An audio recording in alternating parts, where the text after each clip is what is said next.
6वे पाऊल आहे कायम एकत्र राहण्याचे आणि 7वे पाऊल आहे मैत्री आणि विश्वासाचे.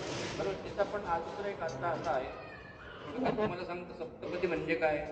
पूर्वी हे सगळं जग हे जलमय झालं होतं, बरोबर आहे का नाही. विष्णूने काय केलं, वरा अवतार घेतला आणि त्या वरा अवताराने काय केलं, पृथ्वी ही पाण्याच्या वरती काढली. पृथ्वी पाण्याच्या वर काढल्यानंतर या जगावर, ज्या जगामध्ये ब्रह्मा विष्णू आणि फक्त महेशच होते, कोणीच मनुष्य वगैरे नव्हतं इथे, म्हणून त्यांनी 7 प्रकारचे ऋषी निर्माण केले ब्रह्मदेवाने. आणि पहिले जगातले स्त्री आणि पुरुष म्हणजे मनु आणि मनवंतर हे जगातले पहिले आणि स्त्री आणि पुरुष होते. त्यांना सांगितलं की यांच्यावरती तुम्ही विवाह संस्कार करा, त्या दाम्पत्यावरती. त्यावेळेला सप्तऋषींनी त्या दाम्पत्यावरती संस्कार केले, त्यांना सप्तपदे असं त्यांनी संबोधलेलं आहे. बरोबर आहे का नाही. असं तुम्हाला थोडक्यात अर्थ सांगतो. आपल्याला हे सप्तपदीचा इथे आपल्याला कार्यक्रम करायचा, आता हात घ्यायचा. आता सूचना अशी आहे की ज्या रांगोळी समोर ज्या पावला तिथे असतील त्याच लोकांनी त्यांच्या डोक्यावरती फुलं टाकायचे आहे, सगळ्यांनी टाकायचे नाही. तुमच्या समोर ज्या वेळेला येतील त्याच लोकांनी त्यांच्या डोक्यावरती फुलं टाका. चला आता दात घ्या. पहिला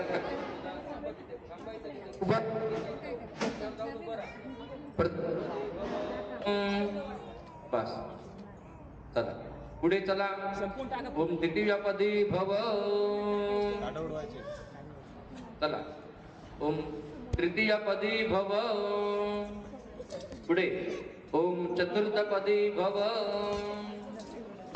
चला ओम पंचमपदी भव. ओम षष्ठमपदी भव. ओम सप्तमपदी भव.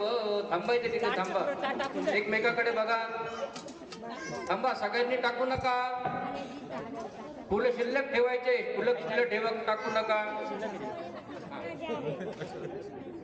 थांबा, कॅमेरावाल्यांचं थोडस काम बाकी आहे, त्यांना फोटो लागतील तर ते फुलं फेकू नका सगळे. परत फुलं फेकले तर इथे खूप लांब जायला लागेल आणायला. हा थांबा, तिकडे बघा.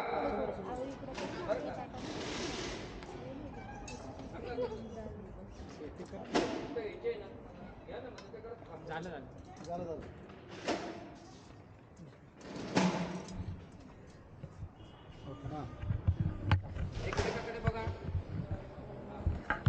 डोक्याला बघा, समोर उभं राहायचं, एकमेकाच्या समोर उभं राहा. मंगल अटकाच्या वेळेला कशी उभी होते, टाका त्यांचा, टाका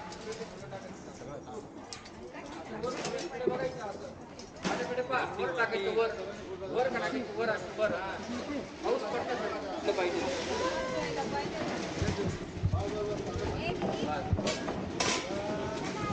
चला आता नवरदेवाचे आई वडील असतील त्यांनी समोर जाऊन उभं राहा.